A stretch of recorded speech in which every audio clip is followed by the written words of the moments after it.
네, 안녕하세요, 여러분. 오늘부터 여러분들을 재미있는 국어 문학의 세계로 이끌어줄 오즈국어 오지연 선생님입니다. 반갑습니다.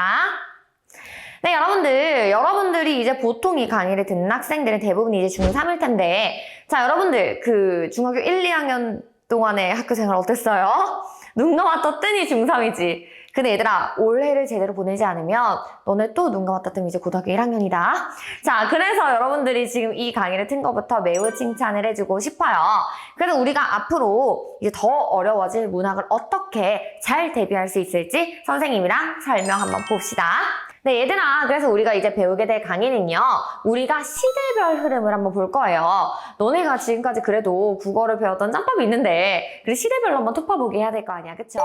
자, 그래서 고전 문학사의 흐름 잡기라고 해서 너네가 한 번쯤 다 들어봤을 향철로 쓰인 향가, 그 다음에 고려 조선 때 이제 시조, 그 다음에 한시, 막 이런 것들이 있는데, 한 번씩 다 들어봤잖아요, 그쵸? 자, 그럼 이 얘기를 듣는 친구들 중에서 몇몇은 이제 식은땀이 막 흐르면서 나 저런 거 하나도 모르는데 어떡하지? 그러니까 이 강의 듣는 거잖아요. 네, 맞아요. 자, 그 다음에 현대문학사의 흐름도 한번 잡아볼 거고요. 그래서 일제강점기의 주축이 되는 시들을 좀 볼 거고, 그냥 광복 직후부터 60년대까지, 또 70년대, 80년대는 어떤 시들이 쓰였는지 이런 것들을 좀 볼 거예요. 그 다음에 이제 갈래를 변경을 해서 이제 소설로 들어가서 가전체, 우리나라 최초의 소설, 뭐 금오신화 이런 것들, 그 다음에 영웅 군담 소설, 그 다음에 이제 현대소설로 가서 일제강점기, 60년대, 70년대 이렇게 한번 가볼 겁니다. 그 다음에 그에 비해서는 이제 진출 정도가 적은 이제 희곡이라든지 시나리오, 수필 이런 애들 이제 묶어서 한번 배워볼 거예요. 그 다음에 잊지 않고 이렇게 갈래 복합까지 마무리를 해주면서 강의가 우리 강의 26강까지 이제 총 마무리가 될 겁니다. 자, 보면 알겠죠? 굉장히 알차게 구성되어 있는 거 이렇게 느껴지시나요?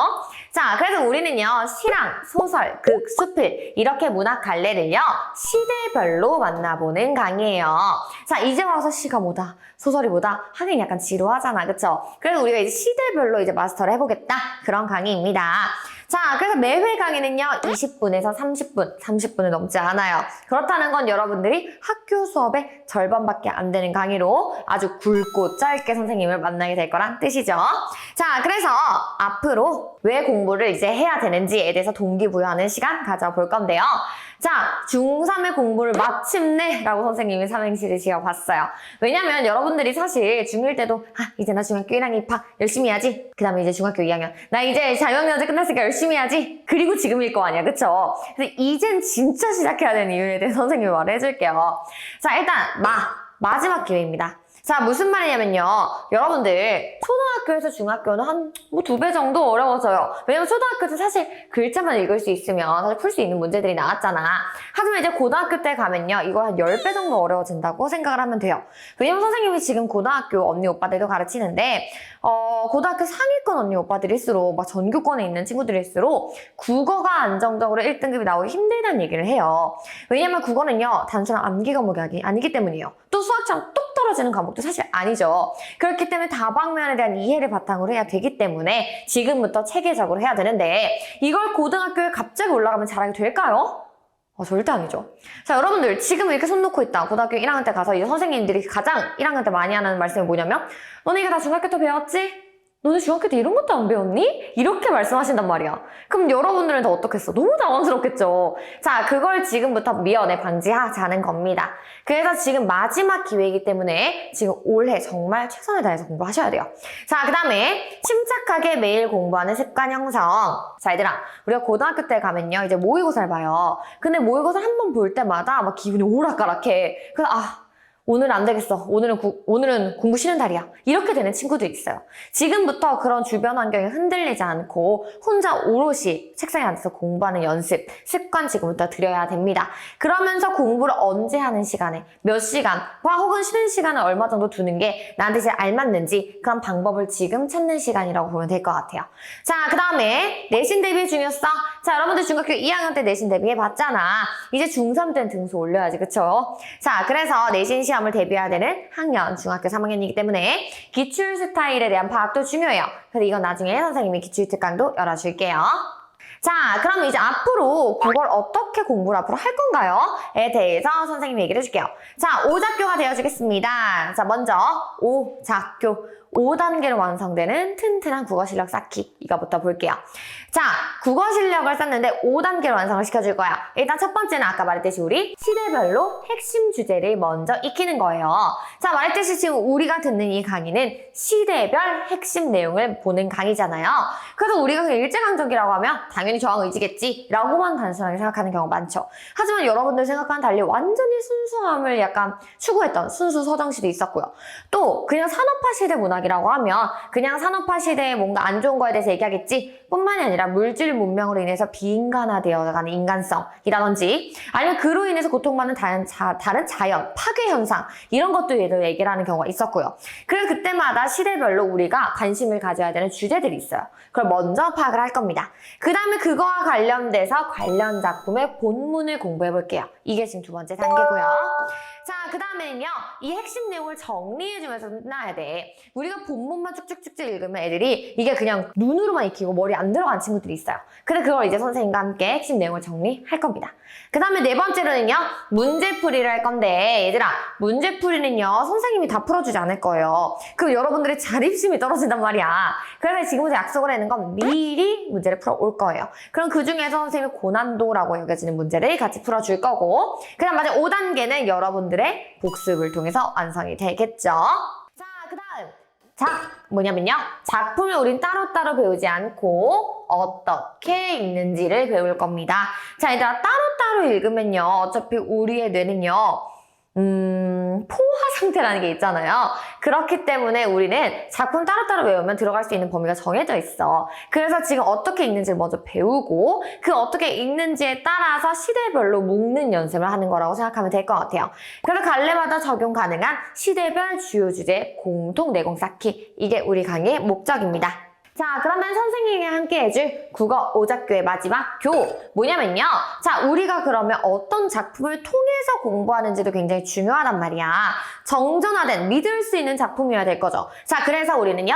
교과서 및 기출 작품으로 검증된 작품을 통해 수업 시간에 만나볼 겁니다. 자, 우리가요. 어차피 목적이 뭐야? 내신 잘 따고 수능 잘 보는 거잖아. 그럼 우리 교양 쌓는 시간 아니잖아요. 그렇기 때문에 우리가 다뤄야 되는 필수 지문들로 함께 공부를 해볼 겁니다. 자, 그러면 이제 이쯤 됐으면 여러분들이 궁금한 점이 있는데 이거 어떻게 질문하지? 싶을 거 아니에요? 그래서 선생님이 미리 추려왔습니다. 자, 첫 번째, 선생님 분명히 문학 중에서도요. 어떤 작품을 배웠는데 어떤 작품도 쉽고 어떤 작품은 어려워요. 분명히 똑같이 배웠는데 라고 하는 친구들이 있어요. 자, 그래서 우리는요. 항상 그냥 개별 작품들을 보기 전에요. 갈래별로 분석 방법부터 정리를 해야 한다고 선생님은 늘 얘기를 합니다. 자, 먼저 갈래별 개념이 잡혀 있고 그 다음에 그 갈래별 핵심 내용이 있고 표현 내용이 있잖아요. 그 다음에 우리가 이번에 배우는 시대별 주제까지 합쳐지면 아주 그냥 완벽한 마스터가 되겠죠. 자, 그 다음에 지금 현대 작품, 고전 작품 이런 거에 적용하는 연습을 하셔야지 이런 것들로 먼저 그냥 맨땅에 헤딩하실 생각하면 안 돼요. 먼저 이게 바탕이 되고 그거를 적용할 연습을 하셔야 됩니다. 자, 그 다음에 인강은 질문 못하지 않나요? 저는 적극적인 학생이어서 맨날 질문해야 된단 말이에요. 그래야 직성이 풀린단 말이에요. 하는 친구들이 있죠. 자, 선생님은요. 아주 관종이에요. 그래서 여러분들의 관심을 언제나 기다리고 있어요. 그래서 학습 문의 게시판에서 선생님과 언제든지 소통이 가능하니까 제가요 오늘 몇 강에 한 몇 번째 문학 지문에서 이런 부분이 이해가 잘 안 됐는데 거기 다시 설명해 주실 수 있나요? 혹은 선생님이 3번 문제만 풀어주셨는데 1번이랑 2번 문제가 저는 오히려 더 어려웠어요. 거기에 대해서 이제 답지 없는 부분도 설명을 듣고 싶어요. 하는 친구들이 있을 수 있잖아. 자, 이렇게 선생님과 소통할 수 있으니 걱정하지 말라는 거 꼭 얘기해주고 싶어요. 자, 그 다음에 혼자 하기는 힘들어요. 이거 한 줄 한 줄 다 읽어주실 수 있나요? 네, 맞아요. 선생님은요, 내용 정리뿐만 아니라 소설이나 극, 수필도 아주 장문으로 되어 있는 산문 문학도요, 다 한 줄 한 줄 읽어줍니다. 그래서 선생님이랑 같이 따라하면서 필기를 하다 보면 이렇게 문학을 읽어야 되는구나. 이렇게 독해를 해야 문제를 풀 때 더 용이하구나. 라는 게 이제 체득되는 시간을 경험할 수 있을 거예요. 네, 여러분들. 그래서 우리가 마지막으로 우리가 국어 수업 시간에 해야 될 약속 4가지 한번 살펴보고 오리엔테이션 맞춰볼게요. 자, 일단 첫 번째는요. 따뜻한 심장이에요. 자, 그럼 여기서 이제 이과 학생들 이렇게 얘기하겠죠? 원래 심장은 혈류가 돌기 때문에 따뜻합니다. 자, 그게 아니고요, 여러분들. 선생님 그런 이성적인 대답이 아니고 공부를 할 때는요, 어느 정도 과잉이입하는 것도 중요하다고 생각을 해요. 왜냐면 선생님도 중고등학교 때 그렇게 공부를 했고요. 또 지금 가르치는 학생들 중에서도 이제 막 볼 때, 선생님 이거 너무 잘 썼는데요? 아니면, 선생님 이거 너무 슬프네요? 하는 친구들이 오래오래 기억을 하더라고요. 그게 왜 가능한 거냐면 이게 머리로만 기억하는 건 한계가 있지만 우리가 그때 느꼈던 감정과 같이 기억하면 오래오래 가기 때문에 그래요. 그럼 여러분들이 우리 강의 때 가져와야 될 준비물 뭐다? 열린 마음이다. 자, 열린 마음이다. 그러니까 아유 이거를 또 감정이입을 하라고 해. 자꾸 나한테 왜 대답을 하라고 해. 약간 이렇게 하지 말고 이런 소극적인 태도 말고 내가 한번 감동을 받아봐야겠다. 혹은 내가 이 화자라면 어떤 감정이었을지 아니면 내가 이 소설에서 주인공이었으면 어떻게 대처를 했을지 상상을 해보는 거 그것도 여러분들한테 참 도움이 됩니다. 자, 두 번째는요. 똑똑한 두뇌. 자, 여기는 이제 2단계랑 3단계가 나와 있는 거고요. 선생님이라면 첫 번째 일단 강의에 오기 전부터 문제 풀어오기. 자, 그럼 이제 여러분들 중에서 이런 친구들도 있을 거예요. 아니 선생님 내신은요 범위 다 주고 공부해오라고 하는 건데 저는 어떻게 안 배운 작품 풀 수가 있어요. 자, 여러분들 근데 사실 중학교 때도요 중학 3쯤 되면 선생님들이 외부 지문을 섞어서 내신을 출제하는 경우가 많으세요. 그쵸? 자, 그것도 왜 그런 거야? 여러분들이 스스로 독해하는 연습을 해보라고. 근데 여러분들 이게 수능 때는요 99%라고 생각하면 돼요. 그때 처음 보는 지문들을 가지고 여러분들이 독해를 해서 문제를 풀어야 된단 말이야. 그렇기 때문에 그걸 지금부터 연습을 할 겁니다. 그래서 늘 다 풀려 있어야 돼요. 풀지 않은 상태로 선생님이 문제 푸는 걸 보는 건 그냥 뭐라고 말해야 돼? 구경이야. 얘들아, 공부하는 구경이야. 자, 그 다음 두 번째는요. 수업 중에 이제 필기를 하면서 그러니까 눈이랑 귀랑 손이 다 바빠야 돼요. 알겠죠? 그래서 나는 문제를 풀었을 때 이렇게 해석을 했는데 선생님은 똑같은 이 부분을 이렇게 해석하셨네. 아, 그럼 나도 앞으로 다음에 이런 방향성으로 가봐야겠다 하는 거 비교하라는 뜻이에요. 그다음 마지막 세 번째, 수업 후에는 항상 복습해야 됩니다. 복습을 10분 안에 해줘야 뇌가 80% 이상 기억이 나요. 알겠죠? 자, 그 다음에 세 번째, 이건 자신감이에요. 자, 여러분들 우리는 결국 마라톤을 해야 될 사람들이야. 언제? 고3까지. 그러니까 스스로 멘탈을 다지는 연습도 해주셔야 돼요. 자, 그렇게 해서 우리 멘탈 싸움에 단련되기 위해서 스스로 다독이는 연습할 겁니다. 오늘 내가 이렇게 세 문제나 틀렸네? 괜찮아. 내일 두 문제 맞으면 되지. 자, 그 다음 또 내가 오늘 좀 많이 틀렸네? 근데 어제보다 한 문제 더 맞았네? 그럼 됐어. 성장했어. 그럼 스스로한테 계속 동기부여를 해줄 수 있는 자신감 가져봅시다.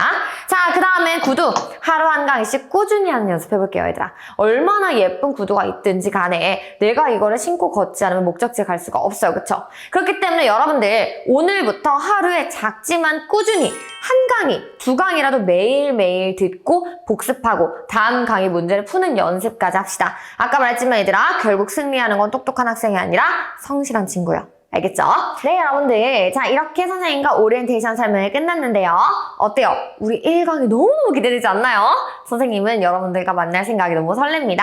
자, 그럼 우리 1강부터 본격적으로 다음 강의부터 들어가 보도록 할게요. 자, 여러분들, 우리 다음 강의에서 만나요. 안녕!